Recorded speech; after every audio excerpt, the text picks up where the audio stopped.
para a soja, tivemos alta para o milho depois do relatório de intenção de plantio e de estoques trimestrais. Essa semana, uma semana já mais calma. O petróleo também, depois de alçar os voos ali acima de $80 o barril, vem realizando um pouquinho. Os primeiros vencimentos se mantêm acima de $80 o barril. Agora a gente começa a olhar o relatório, o ASD, para as commodities agrícolas, que será divulgado na próxima terça-feira, início da tarde.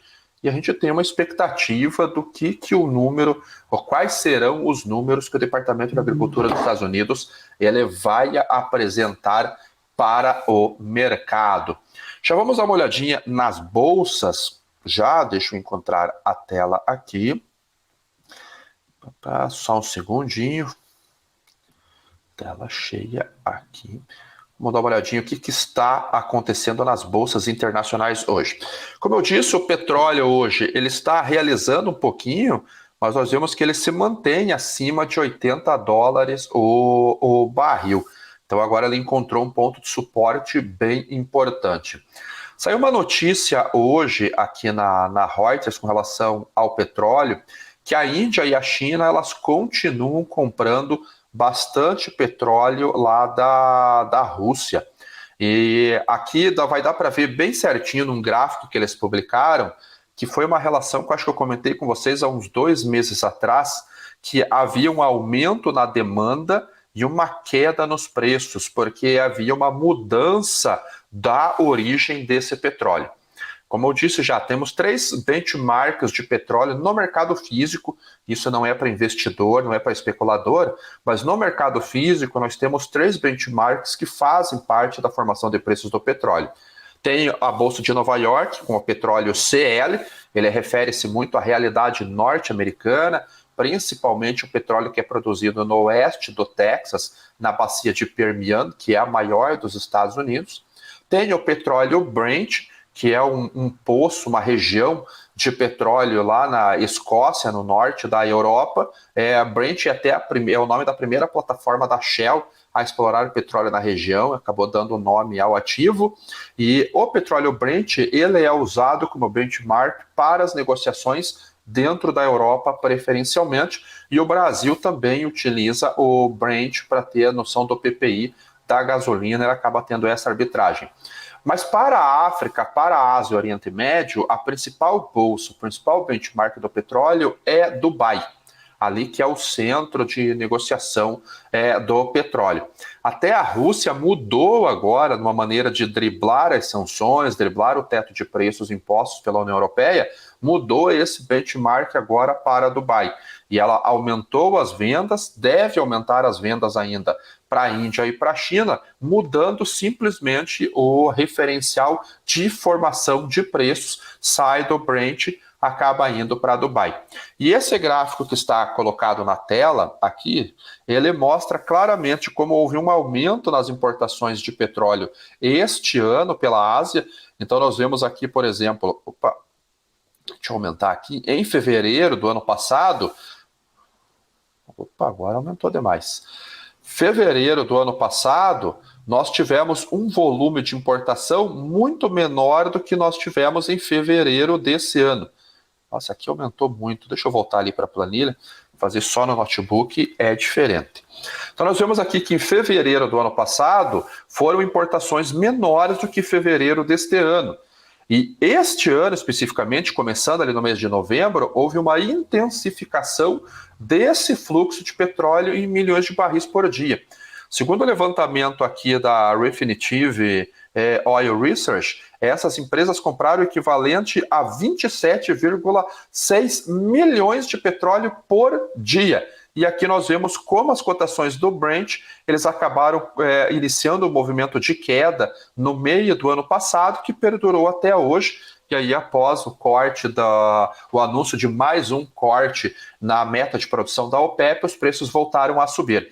E aqui, claramente, nós vemos como é importante conhecer a dinâmica de negociação e não olhar só para o derivativo, porque houve um aumento na demanda e uma queda no preço, justamente porque houve uma transferência da origem destas compras, não passando pela bolsa do Brent, não passando pela bolsa europeia. E segundo essa matéria, estas compras elas deverão continuar bem acentuadas. Saiu uma matéria até na semana passada de que o Japão estava rompendo algumas relações comerciais com aliados da Europa e Estados Unidos e estava comprando petróleo na Rússia. E o petróleo com desconto muito grande, né? 8 a 10 dólares de desconto desse petróleo. Até um fato interessante é que a Índia ela compra esse petróleo dos Urais, que é o que sai pelo Mediterrâneo, é o que sai pelo Mar do Norte, ou seja, pelos portos do ocidente do país. Mas há também compras que aconteceram do Expo, um referencial Expo. Nós temos 3 referenciais de negociação de petróleo na Rússia também. Temos os Urais e o Sokol, que sai do lado ocidental, e tem o Expo, que sai pelo lado oriental, com diferenciais de preços diferentes, né? Bases de exportação, prêmios de exportação diferentes. E a Índia está comprando das duas origens, dos 2 portos de origem, devido a esse desconto, assim como a China, que intensificou bastante as cotações. Então, o petróleo caiu por esse motivo, mas na última semana ele voltou a subir aqui, trabalhando já acima de 80 dólares o petróleo norte-americano, na faixa de 85 dólares o petróleo Brent, devido aos novos cortes anunciados pela OPEP. Ontem nós tivemos divulgação de dados de estoques lá dos Estados Unidos.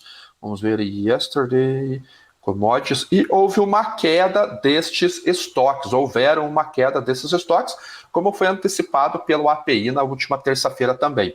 Então, de petróleo cru, a queda foi de 3,73 milhões de barris, uma queda de 1,5 milhão de barris acima do que o mercado esperava. A gasolina teve uma queda de 4 milhões de barris, ou seja, uma queda de quase 2,5 milhões acima do que o mercado esperava. Destilados, uma queda de 3,6 milhões, também acima do que o mercado esperava. Por que estes dados aqui, principalmente o da gasolina, é importante? Porque a sazonalidade de alta que vem no petróleo agora é puxado pela alta da gasolina.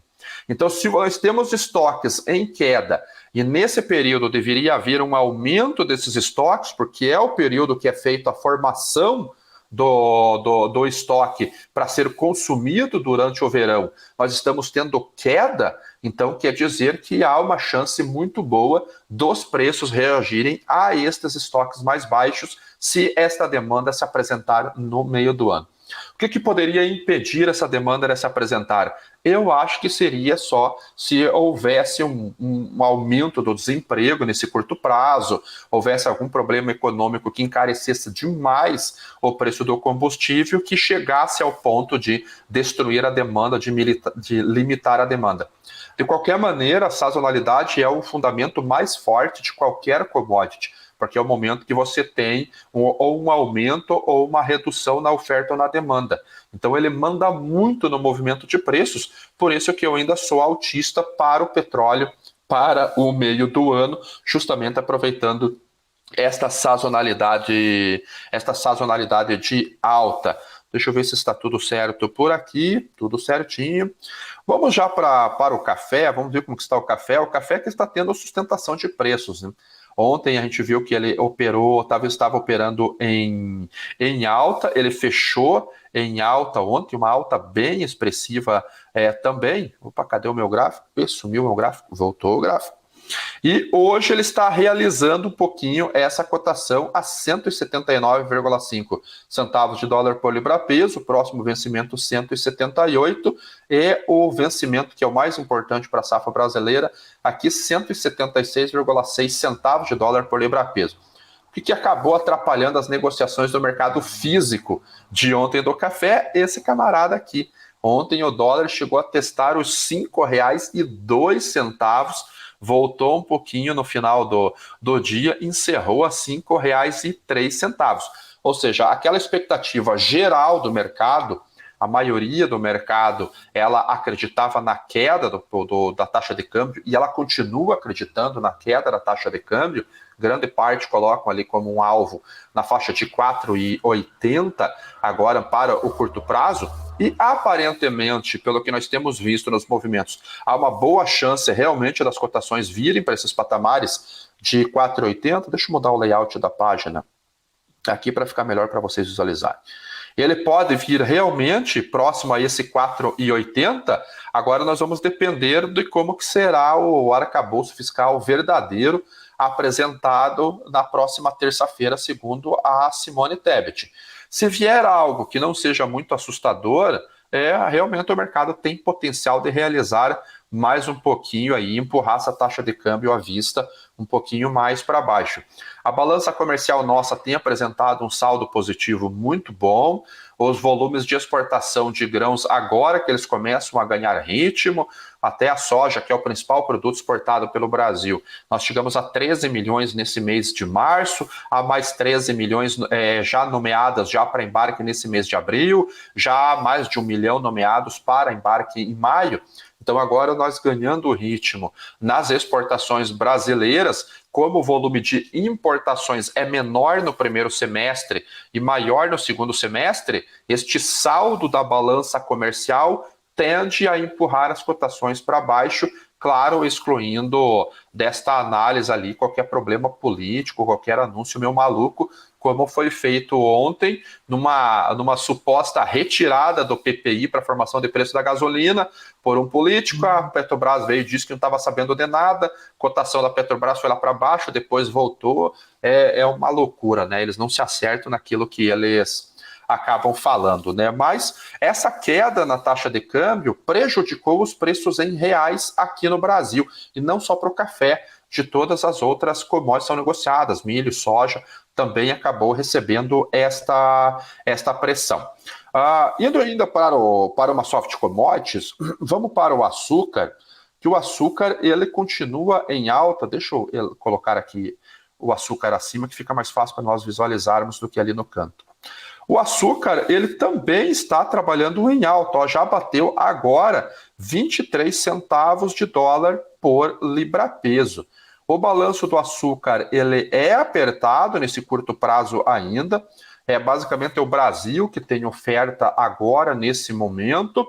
O Brasil ele ainda vai começar a produzir o açúcar, como eu falei com vocês aqui. Nesse momento seria privilegiado a produção do etanol, só que estes preços do açúcar estão muito mais favoráveis do que os preços do etanol. Então, as usinas deverão continuar priorizando ou dando preferência para as cotações do açúcar para entrega. 23 centavos de dólar por libra-peso é um valor que a commodity não chegava há muito tempo. No meu gráfico ele não vai... não, abriu aqui, desde 2016 foi quando nós tivemos. Então, basicamente, 7 anos que as cotações do açúcar não chegam nesses patamares. Problemas na Índia, problemas em outros países asiáticos que são produtores, e basicamente só o Brasil que tem uma produção razoavelmente boa, chegando ali um pouquinho mais de 40 milhões de toneladas, deve chegar até novembro aqui no nosso mercado. Mas é um país só. Então os preços não têm como reagir de maneira diferente, a não ser trabalharem em alta. Isso era um fato que já era bem previsível, né? Eu acho que o mercado já comentava de uma possibilidade dessa já há algum tempo. Eu converso com vocês desde janeiro sobre essa possibilidade de o setor sucroenergético ter um ano muito positivo aqui, após o anúncio, principalmente da Índia, de redução nas cotas de exportação, e no Brasil aqui um aumento nos impostos da gasolina maior do que os impostos do etanol, o que favorece o comércio do biocombustível. Frisando sempre que imposto é péssimo. Mas olhando pelo lado da indústria, aumentou o imposto do concorrente, que é a gasolina, ele dá margem para melhorar o preço do etanol, que vira margem de lucro, tudo isso na teoria. Indo para a Bolsa de Chicago, hoje nós vemos o trigo realizando um pouquinho também, 0,37% de queda, é a terceira queda consecutiva lá na Bolsa de Chicago, lembrando que também estamos nos encaminhando para a safra, então sazonalmente é um período de início de baixa nos movimentos, mesmo com as condições de lavoura sendo péssimas, como foi publicado pelo USDA na última segunda-feira. A partir de agora, segunda-feira, às 5 horas da tarde, começam a sair os relatórios de condições de lavouras. Então é mais um relatório do Departamento da Agricultura dos Estados Unidos que nós temos que acompanhar. Tem um relatório no início da tarde de inspeções de exportação e agora às 5 horas o relatório das condições de lavouras. E para o trigo está uma condição muito ruim para o trigo de inverno. Mesmo assim, é a proximidade da safra, a proximidade de colheita, e isso sempre vai pressionar os preços, a não ser que tenha uma quebra muito grande. Na carona do trigo vai o milho. 6 dólares e 48 bushels, 0,61% de queda. Então, hoje também é a quarta sessão consecutiva de queda, ou seja, essa semana o milho só caiu lá na Bolsa de Chicago, realizando basicamente o lucro que conseguiu na última sexta-feira. Então, a gente vê que na sexta-feira, após a divulgação do relatório do USDA, a queda dos estoques trimestrais elevou as cotações do cereal lá na Bolsa, e nesta semana ele realizou 100% desta alta aqui. Então, voltou para o 0 a 0, anulando a última semana. Daqui a pouquinho sai o relatório de vendas novas para exportação. O milho é a commodity que tem um cenário lá nos Estados Unidos de um balanço um pouquinho mais confortável nesse curto prazo, porque se nós olhamos o USDA Sales Export, nós vamos perceber que o programa norte-americano ele está bem atrasado. Deixa eu ampliar o zoom aqui para vocês. Esse programa está bem atrasado, página 3. Aqui. A estimativa do USDA é de 46,9 milhões, 99 milhões de toneladas a ser exportado este ano, e o commitment está em 35,9 milhões. Ou seja, ainda deveria acontecer até o final de agosto mais 1 milhão de toneladas, 10 milhões de toneladas de vendas. Então a gente teria que vender basicamente 500 mil toneladas até o fim de agosto por semana para que este número aqui seja realizado. Mas não é esse o maior problema que eu vejo aqui. Eu vejo neste número aqui, ó, esta coluna é o Outstanding Sales, que é aquilo que já foi vendido e ainda faltam embarcar. Ou seja, das 35,9 milhões de toneladas de milho que já foram vendidos, 16,7 milhões ainda não embarcaram. Então, teria que embarcar até o fim do programa, basicamente, 650 mil toneladas para cumprir o que já foi vendido. E mais os 10 milhões que ainda faltam embarcar. Ou seja, tem que embarcar aproximadamente por semana 1 milhão e 100 mil toneladas até ou nas próximas 23 semanas para que esse número aqui seja realizado. E eu entendo que a chance é pequena. Até porque essa semana nós também tivemos a divulgação do relatório de inspeções para exportação e ele já veio um pouquinho abaixo do necessário. Apesar de ter vindo um número de 1 milhão de toneladas, veio um pouquinho abaixo. E olha na semana anterior, 666 mil toneladas, ou seja, tem que elevar esse 1 milhão e 100 mil toneladas, já não é mais 1 milhão e 100. Ele já tem que aumentar um pouquinho porque foi embarcado um número menor do que deveria ser necessário. Então, eu vejo que ainda há um certo conforto para o balanço nos Estados Unidos nesse momento do cereal. E qual que é o problema para nós aqui no Brasil?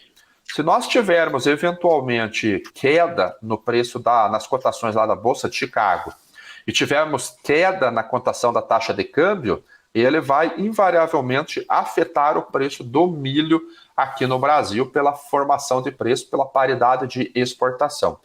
Na sessão de ontem, o cereal fechou cravado nos 80 dólares a saca para embarques agora em maio, para embarques até julho, de maio até julho, R$ 80,30 e para embarque até setembro, né, agosto e setembro, R$ 80,00 a saca, uma alta de 0,34, 0,44, até no movimento basicamente de correção após tantas quedas consecutivas. Mas eu ficaria de olho nessas cotações aqui na B3 também, no mercado doméstico, porque há uma arbitragem, há uma correlação muito forte com a Bolsa de Chicago. E um outro detalhe ainda, como vocês sabem, eu estou fazendo o programa aqui direto dos estúdios do hotel aqui em Formosa, E conversando com os produtores aqui da região, realmente a comercialização está lenta ainda do milho safrinha. Claro que tem que esperar um pouco, não dá para se jogar na comercialização sem saber como que virá a safra. Então a safra está em fase de desenvolvimento ainda, está muito bonita, a maior parte das safras, pelos relatos que tem, está muito bonito ainda, vai ter milho. Eu participo de alguns grupos de WhatsApp também, e as conversas que estão colocando nesses grupos, a região do Mato Grosso está muito bem, região de Minas Gerais também está bem, Mato Grosso do Sul está bem. O Paraná, apesar de alguns problemas, também está muito bom o milho safrinho, o milho de inverno. Então deve vir uma safra grande aí pela frente. Como a comercialização da soja está lento ainda, a logística continua sobrecarregada. E essa sobrecarga deverá se estender para o cereal. Então tem que ficar de olho na comercialização. Esse ano a gente viu que reter o grão por muito tempo, esperando o preço melhorar, às vezes não dá certo. E muitas vezes não deu certo. Infelizmente, nesta safra, ele não deu certo. Indo já para o complexo de soja, o óleo hoje caindo um pouquinho, 0,65 centavos, 54,86 centavos de dólar por libra-peso. Ele que teve uma alta aqui, bateu numa média móvel e voltou a cair. Farelo caindo um pouquinho também, 0,16. E a soja também caindo um pouquinho, 0,58, mantendo-se ainda no vencimento maio acima de 15 dólares o bushel. E aqui nós vemos que esta foi a alta da sexta-feira, não vai ser fácil para o mercado realizar todo este lucro. O que pode atrapalhar as cotações da soja é o fato de que a Argentina, a partir do dia 8 de abril até o finalzinho de maio, colocou novamente o dólar soja no seu mercado. Já sumiu até a matéria aqui. A paridade que eles colocaram foi de 300 pesos por dólar, que é mais alto do que as duas últimas cotações. Deixa eu ver se eu encontro aqui em Latinoamérica. Então, isso é uma tentativa do governo de fomentar as exportações para tentar trazer uma grana em dólares para a conta da Argentina na tentativa de pagar as suas contas, né?